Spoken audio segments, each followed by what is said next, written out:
Welcome to The Explainer. Today we're digging into a really powerful idea from the book, A Foundation Course in Human Values and Professional Ethics. And honestly, it's an idea that might just flip your whole perspective on what happiness and success are all about. All right, let's just jump right in with a question that I think hits close to home for a lot of us. I mean, look around. We've got incredible technology, we're more educated, more capable than any other time in history, and yet there's this widespread feeling of stress, of dissatisfaction, like something's just missing. So what gives? You gotta love this quote from the source material. It's hilarious, right? But it's also so true. It just perfectly nails this modern paradox we're in.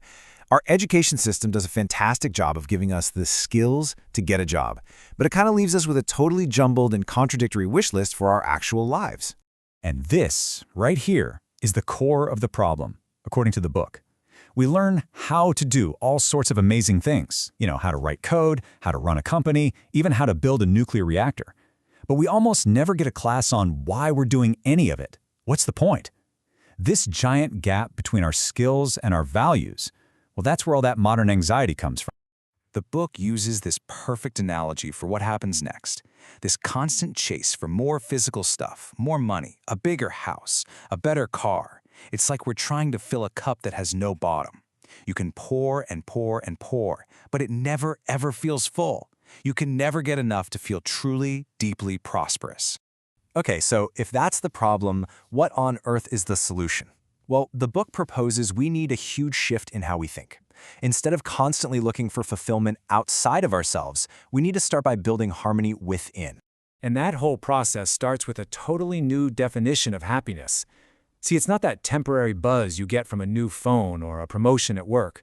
Real happiness, the book argues, is a steady, continuous state that comes from living in harmony with yourself, with the people around you, and with the world.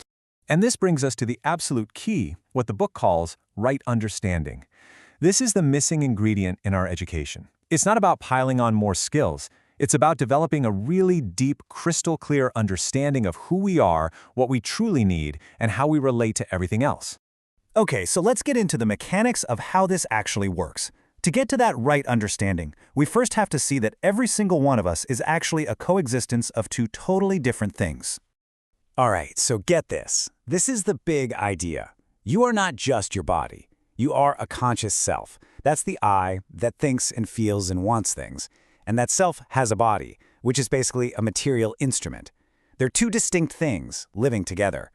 And this chart here just breaks down how incredibly different they are. Look at the needs. The self needs things like trust and respect, and it needs them continuously.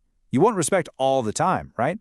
But the body's needs, like food, are temporary. You eat, you get full, and for a while that need is totally met. And boom, this right here is where we all go wrong. We feel this deep, continuous need for respect, which is a need of the self, so what do? We go out and buy a fancy car, which is a physical thing for the body. See the mismatch? We're trying to use a material fix for a conscious problem, and it's just never, ever going to work in the long run.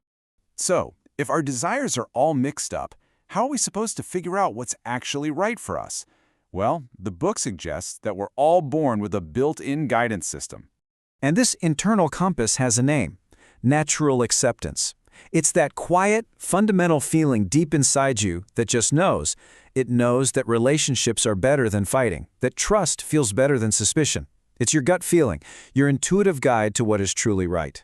And the really cool thing is, unlike our opinions or moods, which can change in a heartbeat, our natural acceptance is rock solid. That fundamental feeling that you want to be treated with respect? Well, that's the same for every single human being on the planet. It's universal, it's timeless, it's always there. We just have to learn how to tune in and listen to it. Now, this isn't about just blindly believing something. The book lays out a super practical two-step process you can actually do. First, take any idea and just check it against your natural acceptance. Ask yourself, deep down, does this feel right? Then, for step 2, actually try living that way and see what happens. Does it lead to happiness for you and for others? So, how does all of this come together? Well, when you start living from this place of right understanding, it's not just about you. It creates this amazing ripple effect of harmony that spreads out into every single part of your existence. It all starts right here, inside you. The moment you start aligning what you think, say, and do with what you know is right, all that internal conflict just melts away, and what you're left with is a real sense of peace and happiness. And from there, that harmony naturally expands to your family. When your relationships are actually built on understanding what everyone truly needs, that trust, that respect, family life stops being a source of drama and becomes a source of real shared happiness. Then it scales up even bigger, to all of society. Just imagine a world where the default setting is trust, and the main goal is to make sure everyone is fulfilled, not just to make a profit. That creates what the book calls a fearless society, one where you don't have to live in constant fear of being exploited. And finally, this understanding completely changes our relationship with the planet itself. We'd stop seeing nature as just a pile of resources to be used up and start seeing ourselves as part of a huge, interconnected system, where the goal is for everything to thrive together. So, when you put it all together, what we're really talking about here is nothing short of a profound evolution in what it even means to be human. It's a complete shift from one way of being to another. And this chart just lays it all out, right? It's the fundamental choice in front of us. We can keep operating from this animal consciousness, driven only by physical survival, which always leads to conflict and exploitation. Or we can evolve to a true human consciousness, guided by understanding and relationships, which leads to well-being for everyone. At the end of the day, this whole framework gives us a new way to think about progress. Real progress isn't just about more stuff or better tech. True progress is about transforming humanity from a state of constant struggle into one of peaceful coexistence and shared fulfillment. And we'll just leave you with that final thought to chew on. What would our world actually look like, our schools, our companies, our governments, if the main goal wasn't profit, but making sure everyone could be happy and prosperous? It's a massive question, but it's one this framework empowers every single one of us to start answering.